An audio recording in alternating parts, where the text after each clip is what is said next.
Hello, everyone, and welcome to our NCJW webinar on the Jewish case for abortion access, discussion, study, and launch of NCJW's Abortion and Jewish Values Toolkit. My name is Shannon Russell. I use she, her pronouns, and I'm NCJW's Legislative Counsel. The National Council of Jewish Women has launched this webinar series to give our advocates across the country tools to stay connected to NCJW, reframe our work, and advance the Jewish values that inspire our efforts. Today, we are thrilled to debut our Abortion and Jewish Values Toolkit, an extraordinary new resource designed to offer tremendous support and insight into our work to protect and expand abortion rights and access for all. For over 125 years, NCJW has boldly imagined a world where every person can make their own moral and faith-informed decisions about their bodies, health, and future.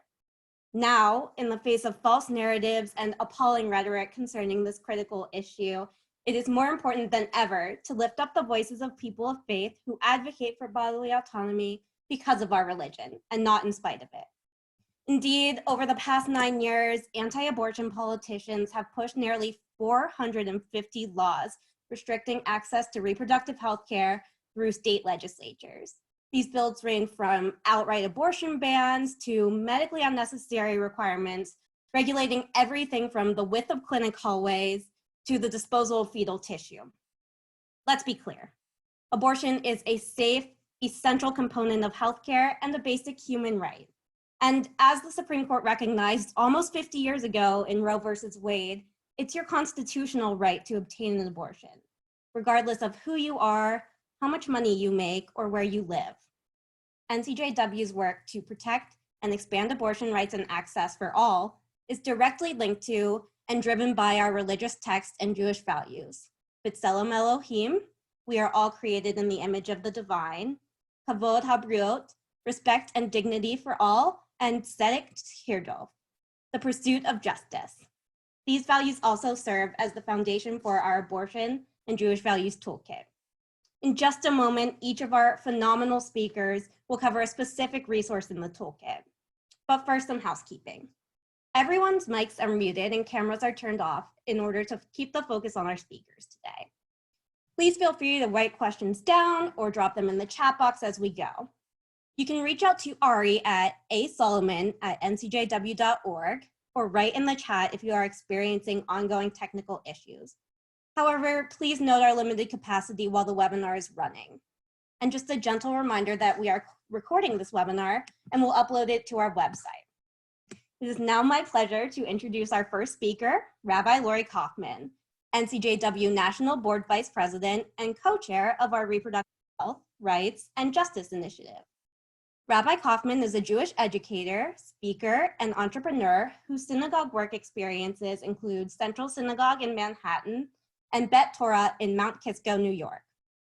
Rabbi Kaufman has previously served on the Jewish Theological Seminary's Pastoral Care Advisory Committee and as chair of the Beginning Jewish Families Task Force for the UJA Federation. Prior to her ordination from the JTS Rabbinical School in 2010, Rabbi Kaufman spent 19 years working in private equity.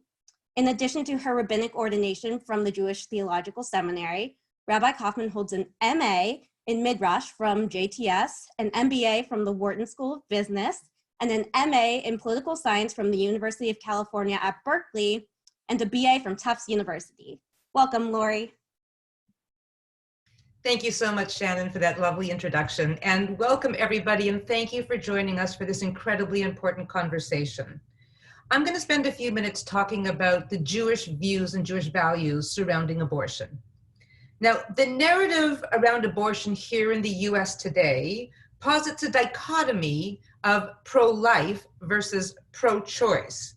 Now, both of those are terribly problematic from a language standpoint in any case, but they're actually not a Jewish dichotomy at all. Now, let me say, Judaism is actually incredibly strongly pro-life in the broadest sense of the word, meaning that saving a life is paramount in the Jewish tradition, and it overrides almost every other Jewish commandment or imperative. But here is where there's a critical difference between the Jewish tradition and many other traditions who frankly have hijacked this conversation. The fetus in the Jewish tradition is not considered a life. Let me say that again. The fetus is not considered a life or a person with any sort of independent rights. This harkens back to the time of the Torah, when there's a story of two men in a fight and a pregnant bystander.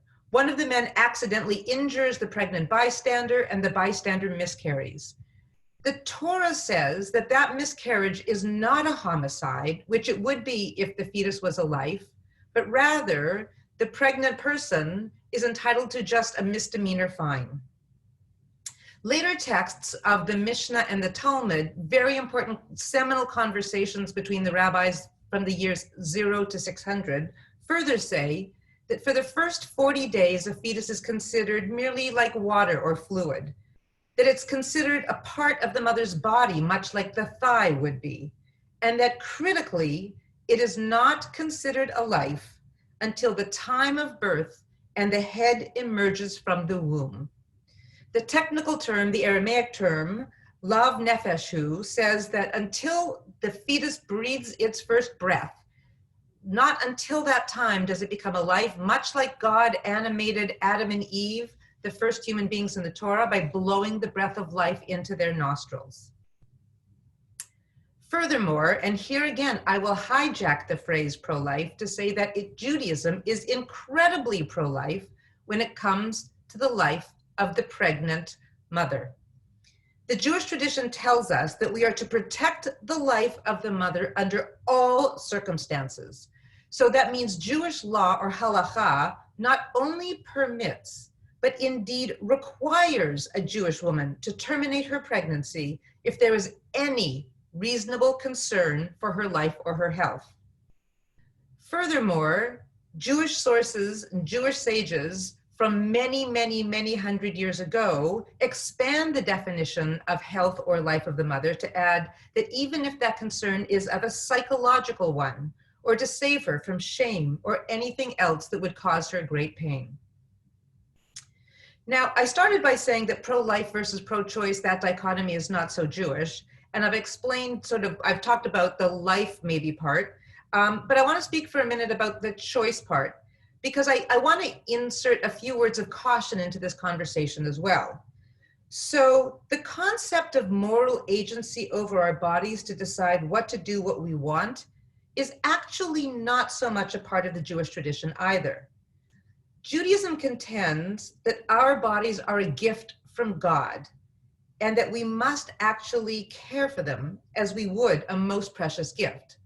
So on the one hand, it means we need absolute access to the healthcare we must have access to care for our bodies. But this choice language, I just want to caution you, is not so much a Jewish concept. There's one other caution I want to add into this conversation, and that is that Judaism is a strongly pro-natalist tradition, which means we love babies, we love children, and we highly encourage people, if and when they are able to have children. In fact, the very first commandment in the Torah is to be fruitful and multiply, pru revu, and it's repeated 4 times.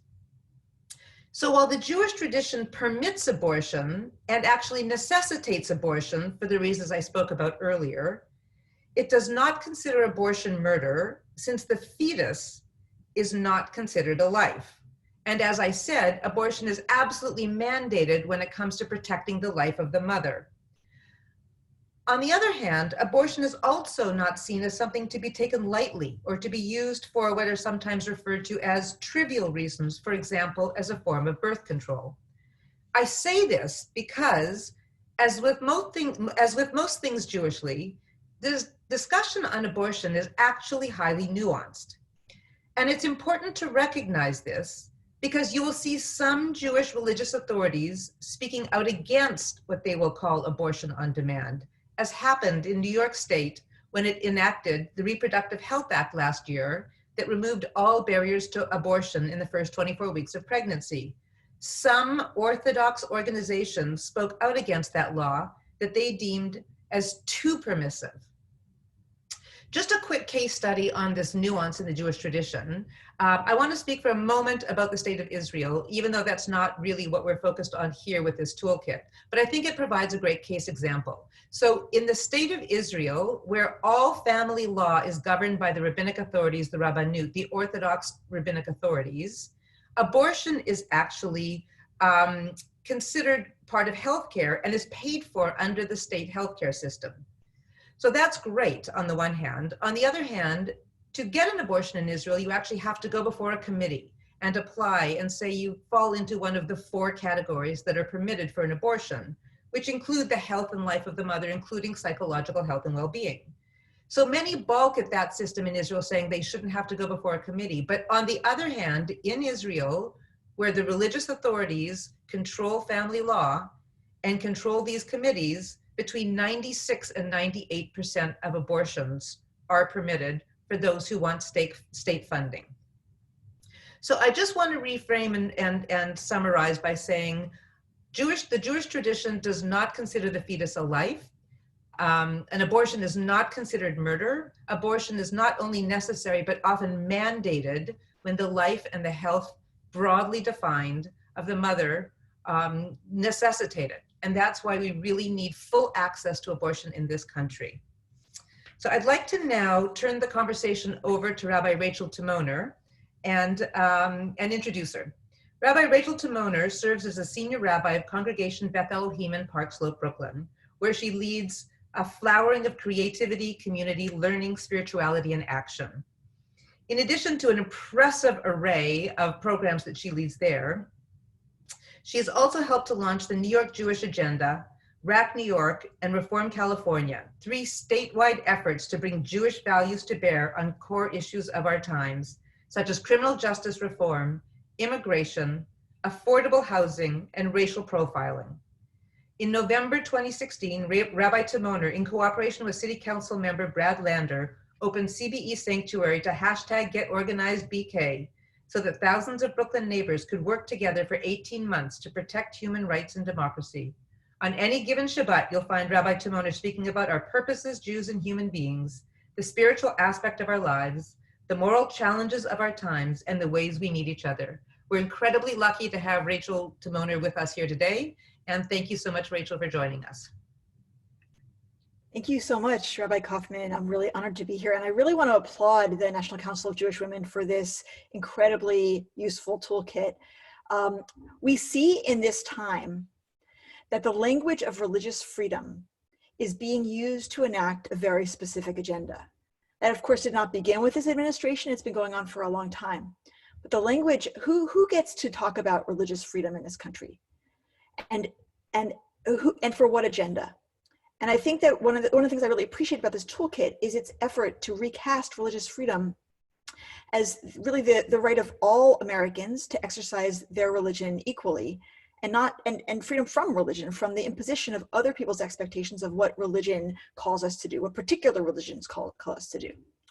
So we see in this moment, not only is religious freedom, the language of religious freedom being invoked to restrict abortion and reproductive rights and reproductive justice, but also in lots of arenas in our society, including in this particular moment, as a congregational rabbi, I can say, religious freedom is being invoked to pressure religious institutions to open their doors and bring people in to gather.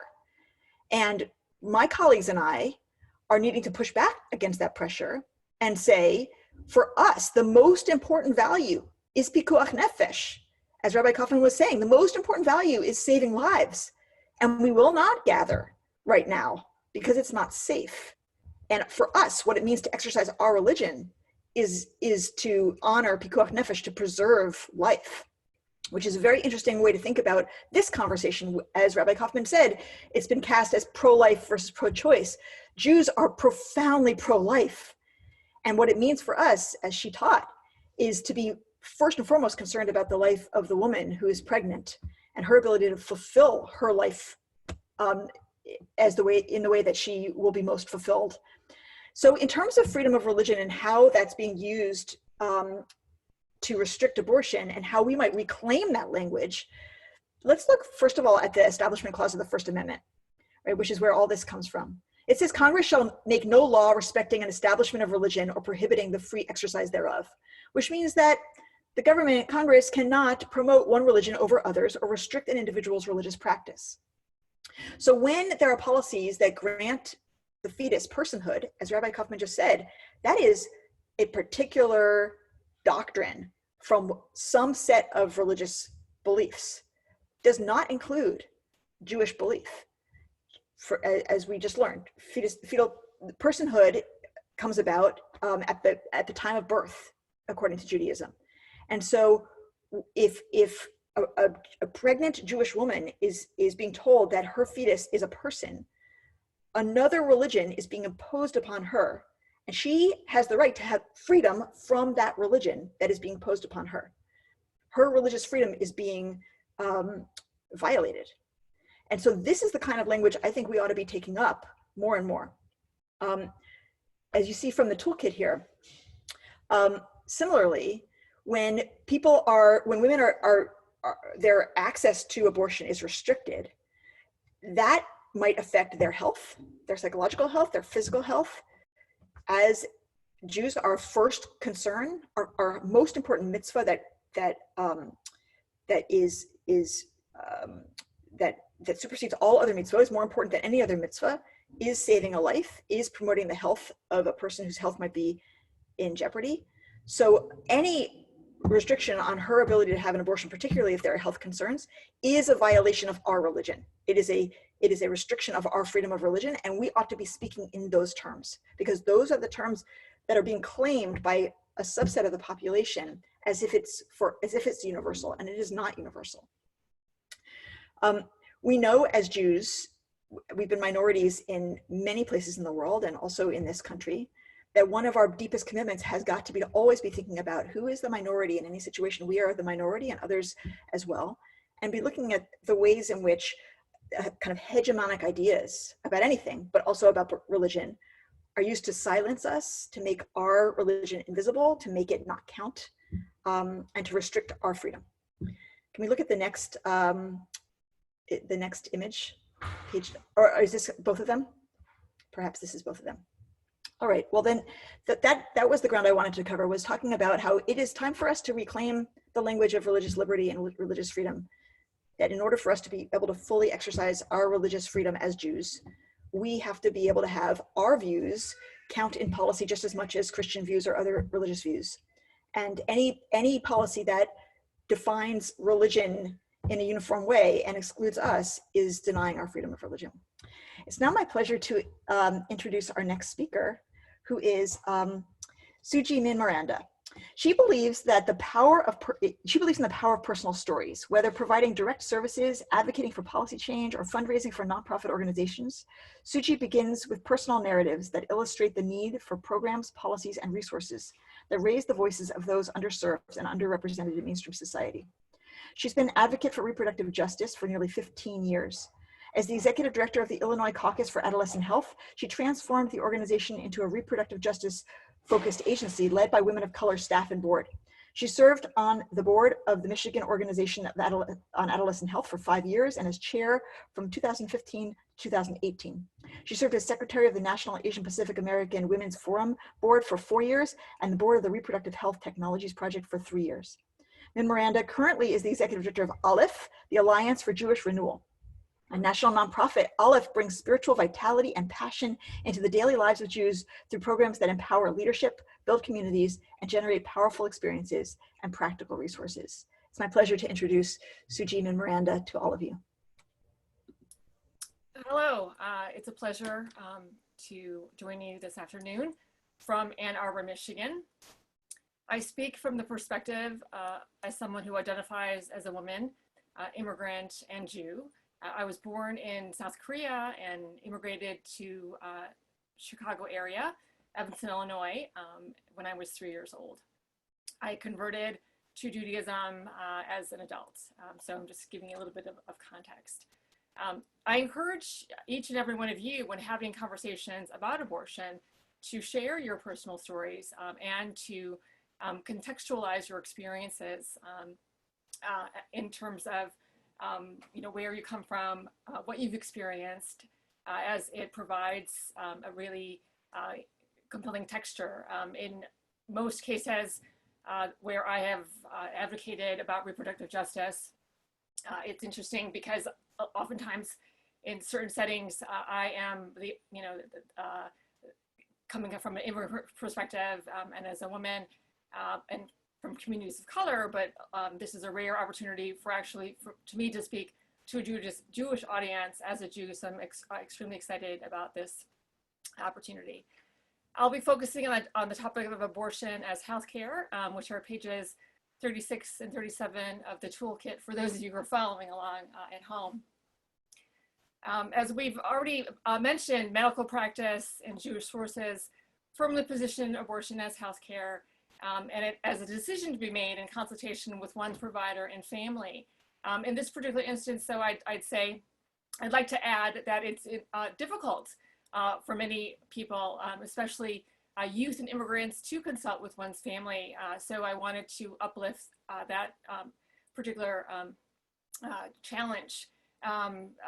In my own family, in particular, we didn't have conversations about actually sexual health, sexuality, and abortion. Along those lines would not have come up at all. One of the reasons that actually I got involved in reproductive justice in particular was because I thought that if communities where talking about sexual health was taboo, if you could talk about going from talking about sexual health-related topics, then it actually might be easier to actually talk about other health-related issues, such as cancer and mental health as well. So along those lines, it's important, as the toolkit explains, to set a context that abortion be included as a critical component of comprehensive healthcare. So the comprehensive healthcare includes a full array of services, including pregnancy and newborn care, contraception, sexually transmitted infections, and other screenings. Again, none of these can be separated from comprehensive healthcare, and abortion in particular continues to be a politically charged issue.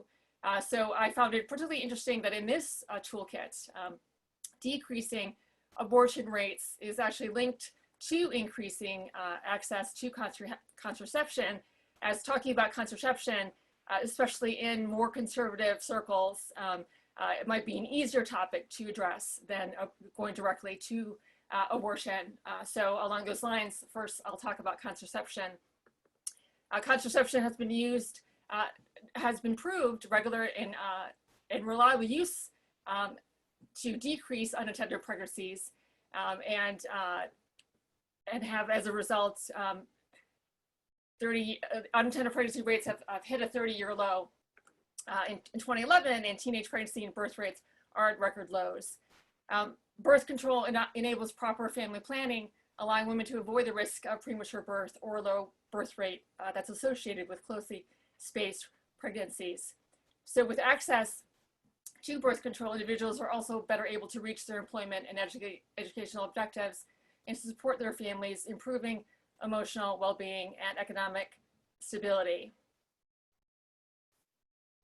Both the United States and worldwide, high levels of unmet contraception need directly correlate to high abortion rates. So it defies logic that it's some officials who aim to limit safety net programs and access to abortion would also support measures that make contraception unaffordable for so many Americans. So it's critical here, again, to think about who has access to which services, and even basic healthcare services such as contraception continues to be a barrier for many people in the United States. The US has the highest maternal mortality rate in the developed world, and pregnant Americans are 50% more likely to die. And again, that's related to that critical Jewish value of promoting life and producing life at the same time. Specifically, one of the main concerns for me is that massive racial disparity persists. So you'll see it says, what's more, a massive racial disparity persists as Afro Americans, American Indians, and Alaskan Natives are 3 times more likely to die of pregnancy-related cases than their white counterparts. And in many of these instances, the CDC has confirmed that 3 in 5, 60% of these pregnancy-related deaths are commonly result from delayed or misdiagnosis or failure to recognize the warning signs of troubling conditions. And as I mentioned with my own experience, many of these cases can be prevented with improved access to and better quality healthcare. And it really starts with communication that is culturally relevant and sensitive to particular conditions of where people are coming from and the conditions in which they are living and what kind of support they have. Not everybody has the same amount of support or access to services, nor or the information or resources to access those services. While the passage of the Affordable Care Act marked particularly important progress in access, not all individuals have gained or seen improvements. And again, there's much more that needs to be done. I think as a Jew, there is an urgency now more than ever before that we must protect, expand access to comprehensive healthcare, especially for immigrants, for youth, people with low incomes, and people of color. When we are setting policies and establishing services, it is critical to center those at the margins.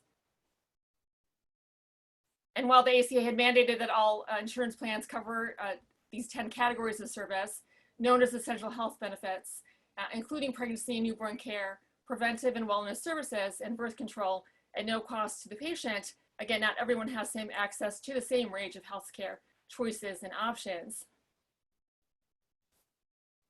In particular, the toolkit draws attention to attacks on the birth control benefit through religious and moral exemptions and the promotion of what's called short-term and limited duration.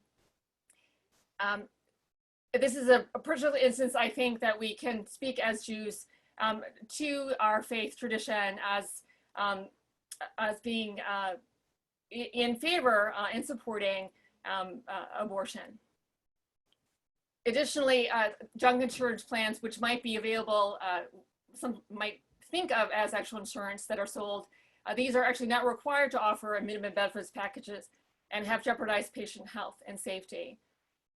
I'd also like to add that being blocked from getting health insurance because you're undocumented or not being able to enroll in Medicaid because of an unnecessary 5-year waiting period means that affordable family planning services are out of reach for many immigrants. And these barriers and others must be seen and viewed as real social justice issues. So in closing, this section of the toolkit in particular addresses abortion care as one of many viable and important comprehensive healthcare options and makes this connection between decreased rates of abortion to increased access to both birth control. Increased access to the entire continuum of healthcare is needed, from contraception to abortion care and pregnancy to postpartum, and that access must be prioritized for those with the least amount of power and privilege. It is now my pleasure to introduce Rabbi Danya Rutenberg. Rabbi Rutenberg was named by Newsweek as one of 10 rabbis to watch, and by the Forward as one of the top 50 most influential women rabbis. She's the author of Sammy Rohr Prize-nominated Surprised by God, How I Learned to Stop Worrying and Love Religion, the National Book Award finalist Nurture the Wow, Finding Spirituality in the Frustration, Boredom, Tears, Poop, Desperation, Wonder, and Radical Amazement of Parenting, and other books. She has written for the New York Times, The Atlantic, Time Magazine, the San Francisco Chronicle, Salon, and many other publications, and is a frequent contributor to the Washington Post and the Forward.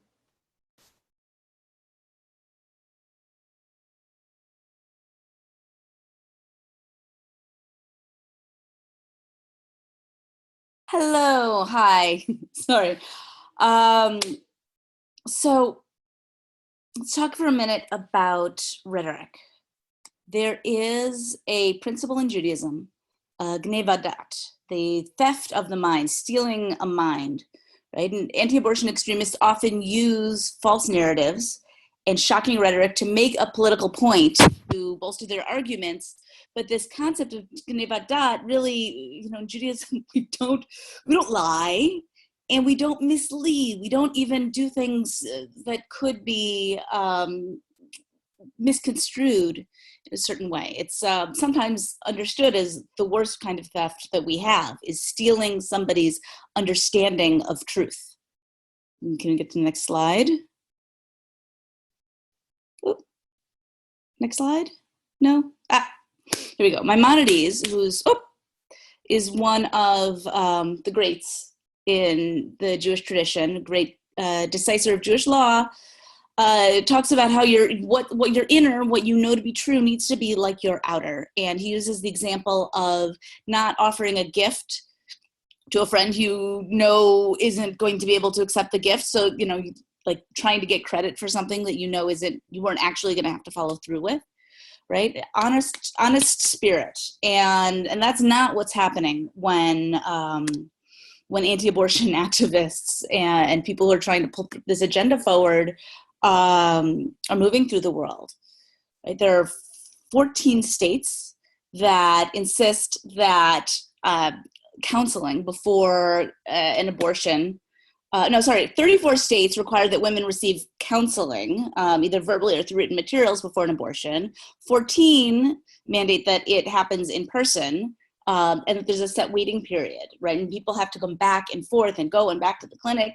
And 28 states include information about the risks of abortion, even though the risks are really very negligible. And the idea is to give people an impression that abortion is more dangerous than it is, and to give people an impression that they need to be, asking certain kinds of questions that they don't need to be asking, right? We are able to trust people to make their own decisions about their bodies. And I say people because, of course, women can get pregnant, but so can trans men, so can some non-binary people, so can some people with other gender identities. So it's helpful to be mindful that people who can get pregnant includes a whole lot of different possible gender identities. There are 4 states that are misleading on the impact of abortion on future fertility in ways that are not true, right? 5 states inaccurately assert a link that has been totally discredited between getting an abortion and increased chance of getting breast cancer. So it is bunk science that has been disproved, and yet it's still being taught. We're stealing people's understandings, right? There's 8 states talk about the negative emotional effects of abortion when research has shown that there are no long-term consequences on patient mental or physical health, whereas people who are forced to carry pregnancies to term that they don't want are at very great risk of emotional and sometimes physical and economic consequence. So this idea of stealing someone's access to truth is a major Jewish issue. It's a major Jewish value that we need to not only fight for legislative access, fight, as Rabbi Timoner mentioned, for our First Amendment as well as 14th Amendment rights, but also to fight the misinformation that is perpetrated now and probably will only get worse in the way things are going. We need to fight for truthful, clear, accessible information to be perpetrated and to give people the opportunity to make decisions about their own body in ways that are correct for them, and to not pump them full of propaganda that only causes them harm. So with that, I think we're going to kick over to Q&A. Yes, so thanks to all of our panelists for being with us today. If you could all turn on your mics and videos, we wanted to, since we have such amazing experts with us today, we wanted to give everyone a chance to discuss the toolkit together. So just as a leading question, I will ask you, how do you see people using the toolkit?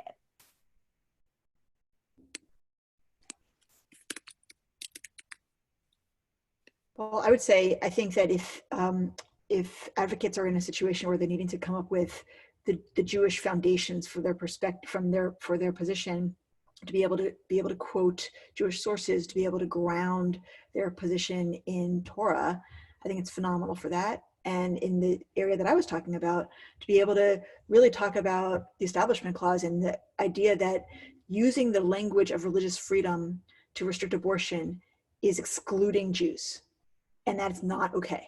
And if we actually are going to care about the First Amendment and freedom of religion, we have to include all religions. And for us, that would mean allowing people access to abortion.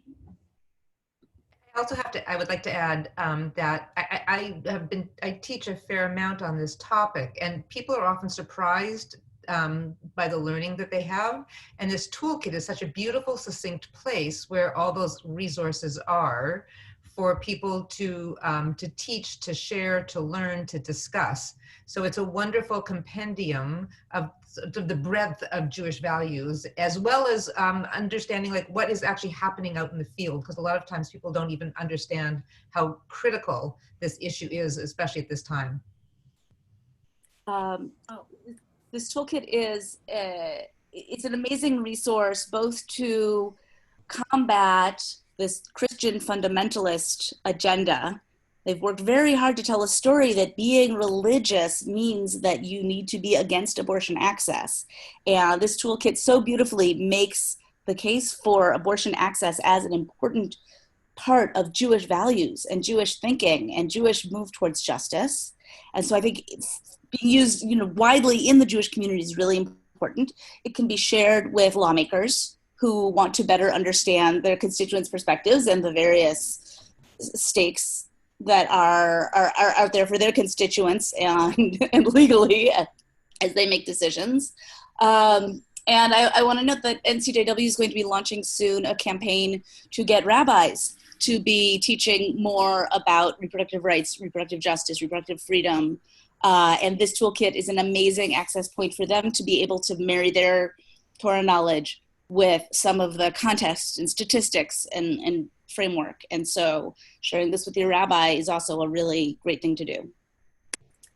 And aside from what I spoke about the importance of sharing your own personal stories, in this particular instance, the toolkit actually helps send a unifying message.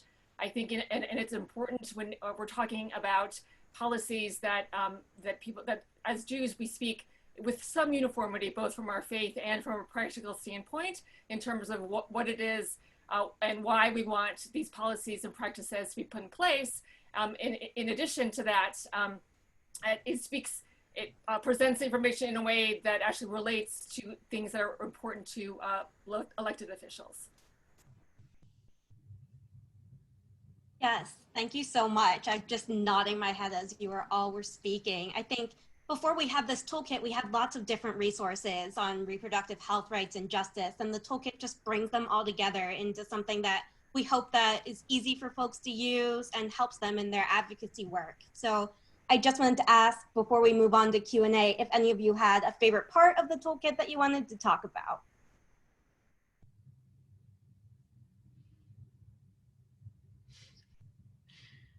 I think it's all great, but I'm a little biased, so I don't know about that. I mean, I'll just say, I think that the thing that's most needed about this, and I'm going to be like a broken record because this is the part I focused on, is like the assumption in our country is that religious people are against abortion. When Rabbi Ruttenberg was just talking about speaking to lawmakers, I guarantee you almost all lawmakers believe that if they want to be pro-religious freedom, they have to be anti-abortion. Like that is the assumption in our country. And I think that to me is my favorite part of this toolkit, is it turns that on its head, honestly turns it on its head. It is true that true religious freedom for all Americans would be a much more nuanced approach to abortion. For some people, their expression of religion is that abortion is wrong. And for some people, their expression of religion and their religious beliefs and practices are that abortion is sometimes necessary. That's, and the right should be preserved. So that to me is my favorite part of this toolkit. I think for me, what this toolkit does so beautifully is it marries deep traditional Jewish learning with the story of what's happening today, with concrete information, with really clear framing, with some, distilling a lot of things people have heard about or seen in the news, and like, this is what it is, this is why it matters, this is where it fits into the national picture, this is the history. So yeah, I think it's a great educational tool, both on the fight for abortion access and on the Jewish values underlying this work. And I think it enables people, like, especially, I love it all, this sort of false narratives and rhetoric. I think what's really helpful is laying out, a lot of times we get accosted by, but how about this, how about this, how about this? So when it lays out the case for, you might hear this, right? But here's a response to it. So it gives us actual language and responses to be able to have conversations with people. And say, look, that may be your point of view, but here's our point of view, to open up that conversation. Definitely. I think the False Narratives and Rhetoric doc is one of my favorite resources in the toolkit, but like you, Lori, I am a little biased. So now we're going to start taking some questions from the chat, and there was a question about orthodoxy and pro-life that I know you wanted to talk about, Lori. Right. So, in my sort of 5 to 7 minutes, I tried to allude to this, but because I think it's really important to understand the Jewish standpoint is nuanced. And I think the more we understand the breadth of views and that there's not just one sort of monolithic Jewish view, it's really important for these conversations. So, the Orthodox, as I said, the Orthodox and the ultra-Orthodox would agree with the Jewish foundational principles that I outlined about the status of the fetus and about whether it's a life or not. And for sure, in every case, they would say the life of the mother comes first. And if the life of the mother is endangered, then, an abortion is absolutely mandated. Where the nuance comes in is that they do see sanctity in the potential life of the fetus. And this is what I was trying to explain sort of very briefly before. And so they feel sometimes that abortion is used too much without thinking about the sanctity of the potential life.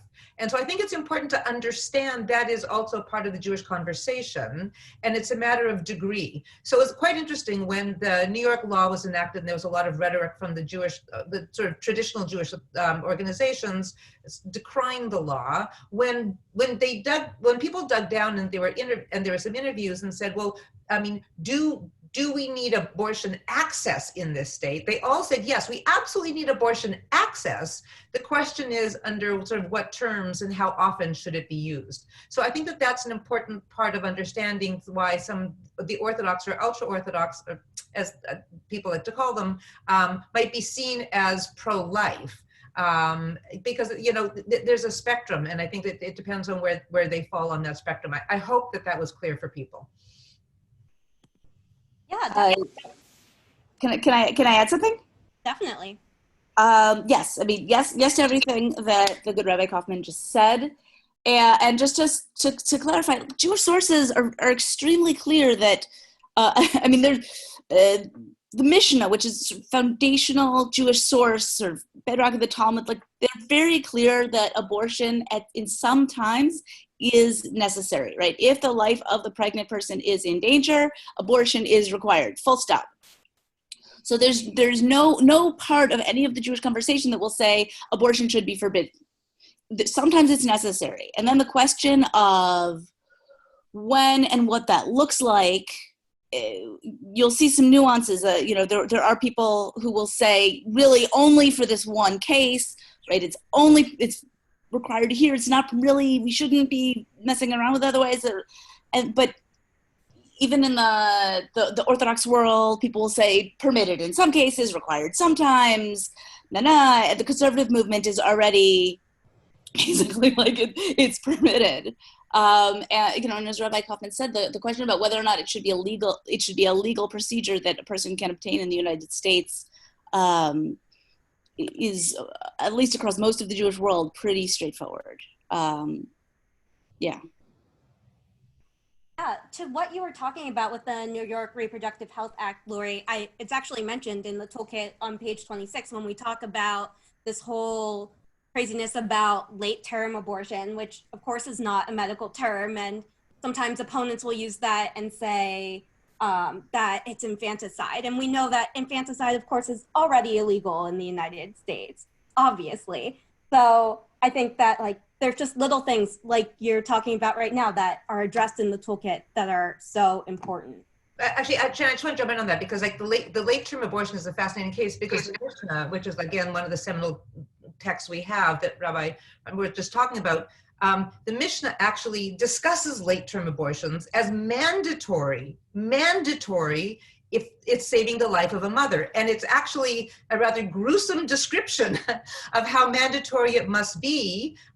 So even late-term abortions, the most religious authorities would say absolutely must be able to happen if it's protecting the life of the mother. The life of the mother must be protected under all circumstances, and there's no disagreement about that.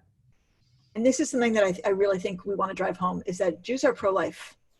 Jews are pro-life, and the language of pro-life, we must say that if we're going to be speaking in our religious language, we are pro-life, which means we are pro-life of the mother in every case.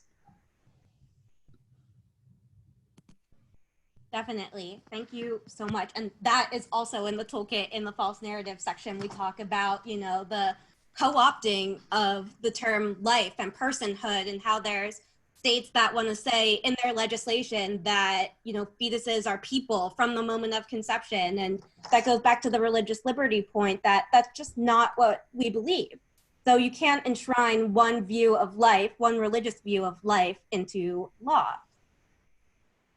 So I'm looking at the questions in the chat. So can you talk a little bit about the stigma around abortion and how the resources in the toolkit help to combat that?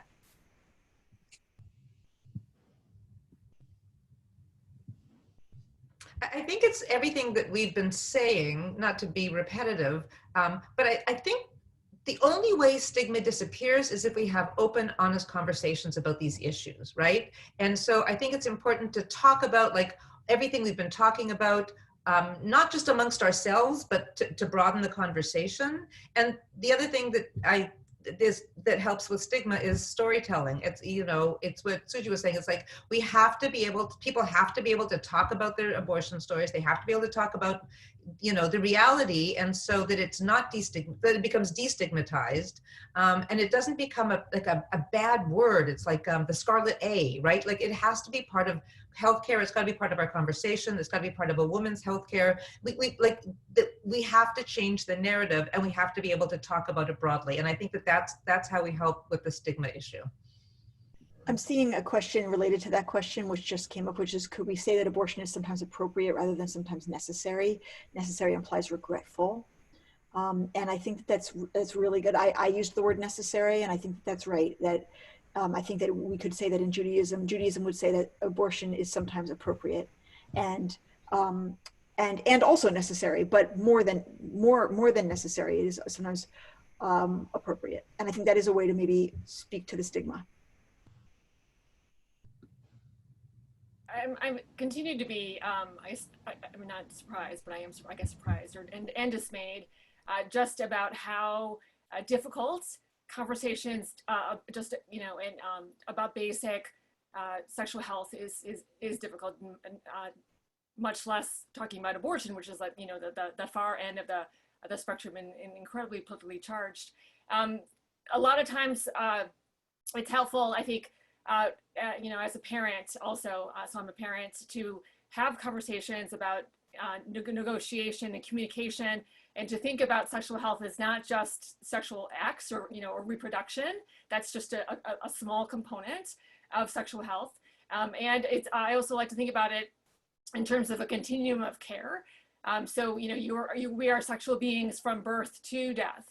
And so there are, you know, it's times that we can talk about things in the context of what stage and phase we're in our lives, but having continual conversations in each and every phase and stage of our lives is critically important.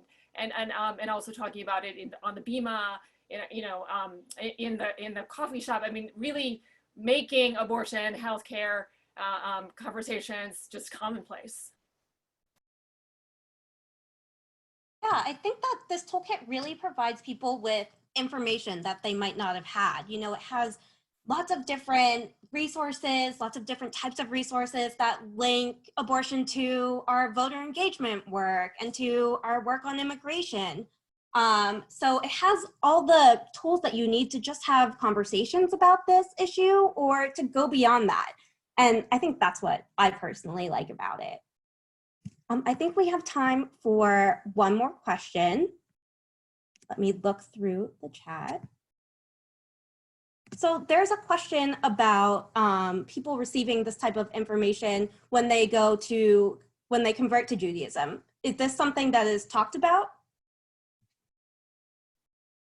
So I know that for me, when I work with people who are converting, we do a lot of, there's a lot of learning and there's a lot of sort of, you know, a broad variety of topics into Judaism.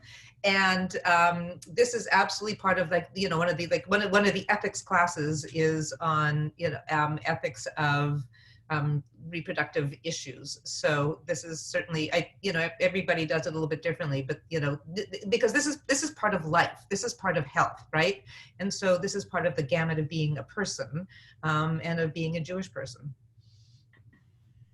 I just want to say something really quickly in response to another question that I saw that went by, which I thought was a really important question, which is about framing questions and how entire societal conversations are shaped by what the framing question is. And that the conservative Christian question has been, when does life begin? And could we think of a different question that would frame the entire conversation? And I would think that that, from a Jewish perspective, would mean, what does it mean to value life? What does it look like to value life? And that would get us to a very different conversation on abortion. Definitely. I think that that's great. And I think that's a good way to kind of wrap it up. Thank you so much to all of our amazing panelists. We really, really appreciate you sharing your time, your expertise, and your passion for reproductive health rights and justice with all of us today. Now it's your turn to take action. If we can put the slides back up on the screen when we have a moment. And you can put our speakers' suggestions for how to use the toolkit into practice. So you can write an op-ed describing how your faith drives your support for abortion rights and access. You can advocate for proactive state legislation or federal bills like the Women's Health Protection Act or the Each Woman Act using talking points from the toolkit. You can engage your family and friends in conversations about reproductive health, rights, and justice. And if you have any other ideas or want to discuss this further, you can feel free to reach out to me or to Ari Solomon. We also urge you to share this toolkit far and wide with your friends, with your family, with your social media network, with your rabbi and your lawmakers, and with partner organizations working on reproductive health rights and justice issues. NCJW will make it as easy as possible for you to do so and will provide sample social media graphics and language, as well as sample emails that you can share with your rabbis and your lawmakers. On that note, as Danya mentioned earlier, as NCJW continues our work to shift the narrative around people of faith and abortion, we know that it is vital for Jewish leaders like those that you just heard from to speak out and spread this message. So coming soon, we will launch a pledge for rabbis and other Jewish leaders to commit to using their voice to talk about reproductive rights and Judaism in the United States and in the Jewish community. We will be sharing more soon, including ways that NCJW advocates can get involved and are preparing for a larger launch of the program in June. And finally, please save the date for our upcoming webinars.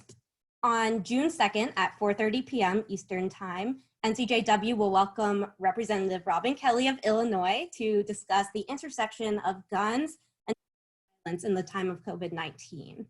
With gun stores, gun makers, and shooting ranges all deemed essential business in the pandemic, sales of firearms and ammunition are at an all-time high. Loopholes in our laws that leave domestic and sexual violence survivors vulnerable to abuse and the current strain on our federal background check system are magnified in this moment. So please join us to learn about the dangerous intersection between domestic violence and guns and what you can do to help those most at risk right now. We are also preparing for a webinar in response to the Supreme Court's upcoming decision in June Medical Services versus Russo. which is a Louisiana case challenging the state's law requiring abortion providers to obtain admitting privileges at local hospitals. If you want more information, there's some in the toolkit. Within 1 week of the court's announcement, organizational leadership from Catholics for Choice, NCJW, the Religious Action Center of Reform Judaism, Women of Reform Judaism, and the Religious Coalition for Reproductive Choice will come together with an expert from the Center for Reproductive Rights to discuss the case ruling and its implications for the future of abortion rights and access, and to provide you with the tools you need to take action on this critical issue. Please register today to receive updates about this webinar and a Zoom link when it's scheduled. Thank you again to all of our amazing speakers and to all of you for choosing to spend your time with us today. Have a great evening.